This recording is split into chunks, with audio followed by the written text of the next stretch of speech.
Lance Hall here for Let's Discuss with Lance Hall. Happy to welcome Ross the Boss to the program today. How you doing, Ross? I'm fine, brother. How are you, man? I'm doing well. Here to talk about your new album, Born of Fire, out now on AFM Records. Just 2 years after Bloodswarm. Can't accuse you of going at a Guns N' Roses pace on this, Ross. No, we didn't take our time this time. Yeah. Great stuff. I've, of course, heard a copy of it. 12 tracks of completely molten metal here. You went at it a little differently with this album, though. You actually demoed the songs ahead of time, sort of going back to the Man of War way of recording? Yeah. This time we didn't hash everything out in a rehearsal room. We didn't have the time, and we didn't have the... everyone wasn't in the right place, So what we did, we started with demos. Let's get our best songs out, and what we had, because it was so soon after the last record. I was like, I don't have 12 songs. I mean, I need, So I said, guys, I need help. I need your help. Everybody has to pull together to do this record if we want this record out when it came out, which was last Friday, March 6th. So we demoed up our songs. We made them as best as we could. We worked on the arrangements, made the demos correct, and then we went into the studio, and Steve played the drums to 12 tracks. Nice. And that's how we built it. Then we added bass and guitars and built it up from there. And you hear the results. So were these songs like all brand new stuff, or was there anything left over from anything in the past, or? I mean, obviously some of them were, if you didn't have enough, and the guys helped you out, but was any of this left over from the past? It's all brand new stuff. Well, a lot of it's brand new. I think a couple of tunes I might have had from the last recording sessions. Yeah. No, this is new stuff. Everyone brought new stuff to the table. Nice. This is fresh. And of course, you got to work with Steve Lieberman again of Organ Uden. I can never say that name right. I'm going to let you go at it. Orden O'Gain. There you go. Who you've worked with in the past. Must have been cool. No, this is the first time we've worked with him, actually. Oh, it is? Okay. Yes. Okay. And, obviously, the sound of the record is unbelievable. People just can't believe how good this thing sounds. Right. And it's not like it's super computer. It's not a computer-sounding record. It's just badass. Blast. I mean, it's just great. I mean, I listen to it all the time now, and I'm just amazed how good it sounds on everything I listen to it on. And people are just flipping out how good it sounds. And with this band you've got now too, I mean, you guys have been together. This is what, second, third album the four of you have worked on? Second record. Okay. It's the first record that Steve played on, our drummer. Okay. It's the first one. Okay. He toured with you though last time, right? Yeah, he's been touring with us for 2.5 years. Okay, now I'm trying to remember. He's your nephew, correct? No. My nephew Lance Barnwell played on By Bloodsworn. Okay, all right. And then we got Steve. Then you got Steve. Then, of course, you got Mike LaPond on bass, Mark Lopes on vocals. That's a killer lineup right there. Yeah, I think Mike LaPond is the best bass player in the world. Yeah. Obviously. I mean, he's just incredible. I mean, I'm like on stage with him and like listening to him and like, oh, am I really hearing what I'm hearing? I'm like, this guy just summons up unbelievable performances and ideas, and his ideas with arrangements and songwriting. He's just a force. He's just a musical force, and a great friend, and a loyal friend too. Yeah. And one of the best men I could probably have in my band. Mark is amazing. Mark Lopes. Yeah. He's just a beast. I mean, he's strong. I mean, he can sing night after night after night. He takes care of himself. He's fastidious. He's passionate, super passionate about music. He has amazing ideas, amazing lyrical ideas. Because I told him all I want on this record is hooks. I said, do not present me with anything that's not a hook on any of these songs, because it's not going to go. Yeah. And he goes, you're right. I go, every song has to have hooks and it has to be memorable. And we've done it, and so I think this record will stand the test of time. Cool. It really will. Yeah. Speaking of Mark, he was the one who sort of come up with the germ of the idea for the cover art, correct? Yeah, he kind of he made a he made like a basic ideas with the Maiden, and he basically gave his idea to Stan Decker in France, and Stan just brought it. I mean, Stan just brought it to life. Yeah. That artwork is amazing. Yeah. I want to get in. We were talking about the album and how it sounded. I want to get into a few tunes. I made a note on a few tunes here. Track 1, Glory. Just an absolute pile driver opening is what I got for a note here.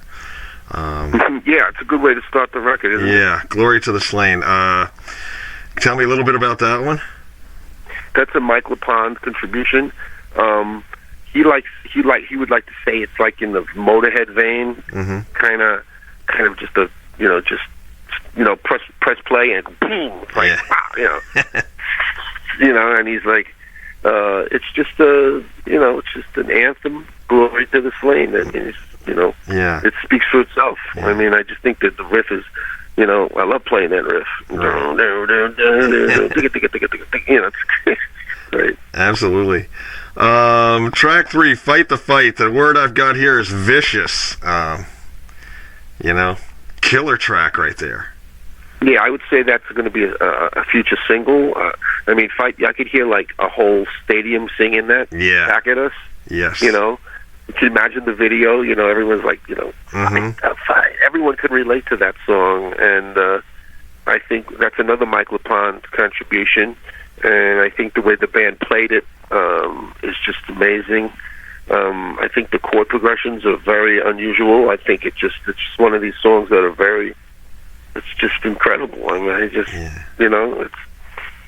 it's not your typical old school power metal song. Yeah. But it's really updated, fantastic, and it's got a great lead section. And I did 4 tracks into 2 tracks, and it's great. Cool. Good stuff. Shotgun Evolution. I got heavy but with a groove. This obviously like with the hook you were talking about. And it was a nice pace because the first 3 tracks were just like, pedal to the metal, head to the wall. This one, like I said, heavy, but it had a bit of a groove, and I love the way Mark kind of spit out the vocals on this one. Is that like one of the hook songs you were talking about? Oh, yeah, they're all the hook songs. Yeah. That song was a hook song. But this one had like I thought it had like a groove, Yeah, and plus it has one of the most amazing parts in it. It's got the breakdown. Yes. It's got it's got the amazing. It's just, I don't know what to call it. It's just a super breakdown of double bass drums and intensity, and it blasts into my guitar part, which is it's like you're in a circus. Yeah. The people just said that is like. How'd you figure that one out? I go, well, that's what we do, Exactly. That's why we get the big money. Not yet. Not yet. Yeah. Gonna jump ahead, because I could literally ask a question about every song, but Demon Holiday, outro solo I've got is epic here. You remember anything about coming up with that solo? Yeah, the last part of the song. Yeah. Yeah, I just felt that, when I it's my instincts as a lead guitar player. I said, this is, time for me to chime in here, and I just wrapped myself around the chord changes and what Mark was coming off of on his vocals. So, I'm just that kind of a guy. I mean, I just felt the need to play those notes. Yeah.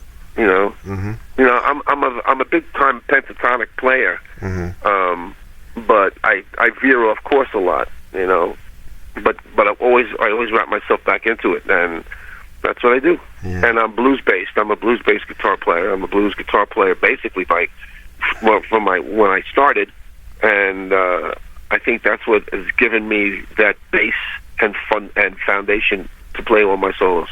Cool. The last tune is always what I'm listening for. I always sort of give it what I call my last tune test. I want to see if everybody's trying as hard on the last song of the album as they are on the first tune. And this one was great. The Blackest Heart, I thought was a perfect under. I love that little bit of vinyl crackle in it. And I thought your guitar had like a real thick tone on that one. Am I hearing that right, or? Yeah, sure. Yeah, it's a doom-laden track, doom-laden. It's kind of like it's a Sabbath-inspired kind of grunge, blast. It's just got that great open. It's got that open feel to it. It's I don't know. It's got that. It sets the mood very, very quickly.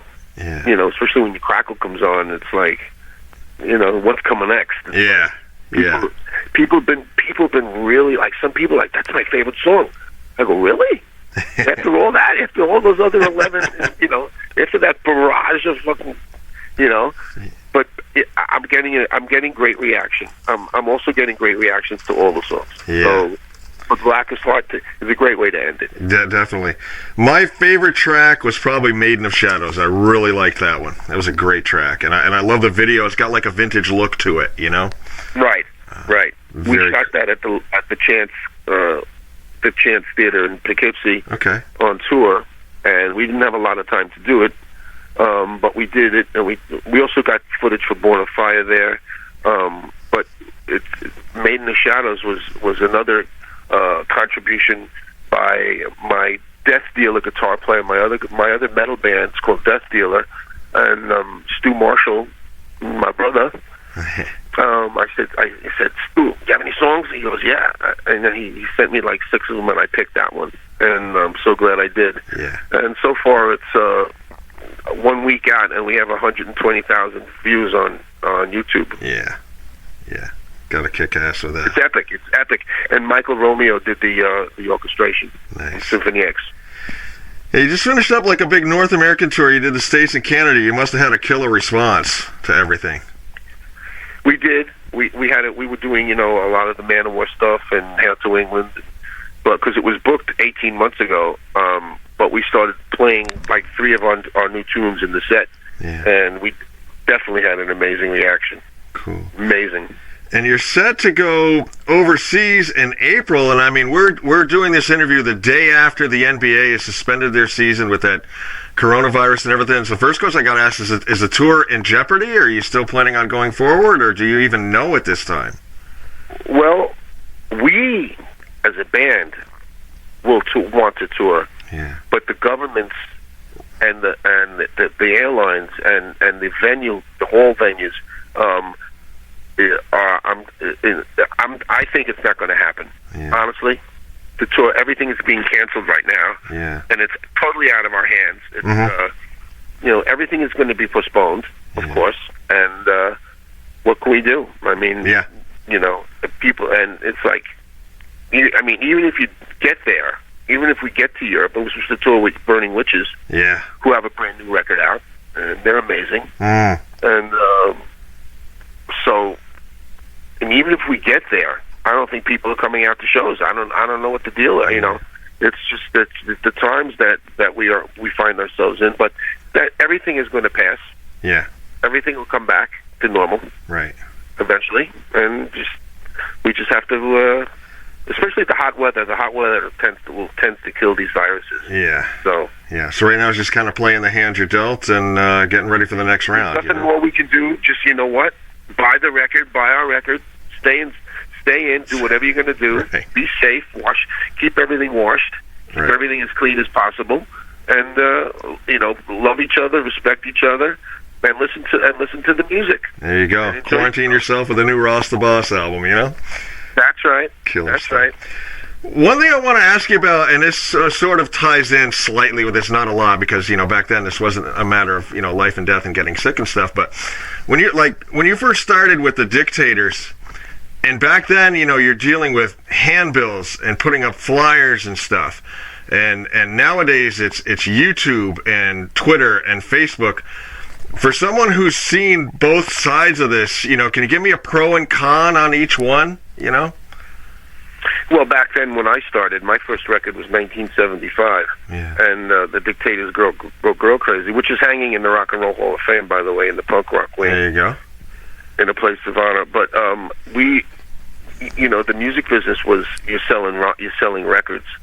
That was even when I started. It was even before videos, right? Before MTV, and so you basically had to go out and play live, and you had to be You had to have your shit together, and the record company was more responsible.